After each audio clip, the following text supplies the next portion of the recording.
बाहर सर्द हवा के साथ अजीब सन्नाटा पसरा हुआ था।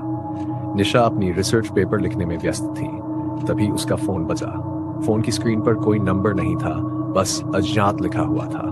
निशा ने फोन उठाया। हेलो, उसने धीमी आवाज में कहा।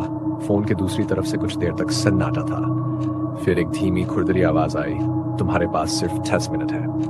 निशा चौंक गई। कौन हो तुम? ये कैसा मजाक है?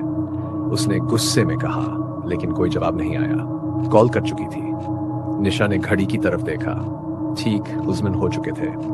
उसने इसे किसी पागल का मजाक समझकर नजरअंदाज कर दिया और अपने काम में वापस लग गई। लेकिन जैसे ही उसने अपनी किताब उठाई, कमरे का बल्ब झपकने लगा। उसने सिर उठाकर देखा, लेकिन सब ठीक लग रहा था। कुछ ही मिनटों में बाहर से खिड़की पर किसी के खरोंचने की आवाज आई। निशा के रोंगटे खड़े हो गए। कौन है वहां? उसने डरते हुए पूछा। कोई जवाब नहीं। उसने खिड़की के बाहर झांक कर देखा, लेकिन वहां कोई नहीं था। वह अब घबरा गई थी। उसने सोचा कि शायद यह सिर्फ उसका वहम हो।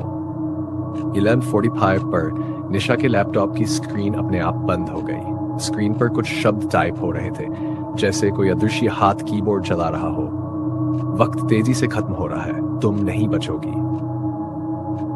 निशा का दिल जोर से धड़कने लगा। उसने लैपटॉप बंद कर दिया और कमरे की लाइट्स एंड करने की कोशिश की, लेकिन स्विच ने काम करना बंद कर दिया। पूरा कमरा अंधेरे में डूब गया। इरन फंस पर निशा को अपने कमरे के दरवाजे पर भारी कदमों की आवाज सुनाई दी।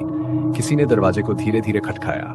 उसने कांपते हाथों से दरवाजा खोला, लेकिन वहां कोई नहीं था। उसने बाहर झांक कर देखा तो सिर्फ अंधकार था। एंड बज चुके थे। निशा बुरी तरह से डर चुकी थी।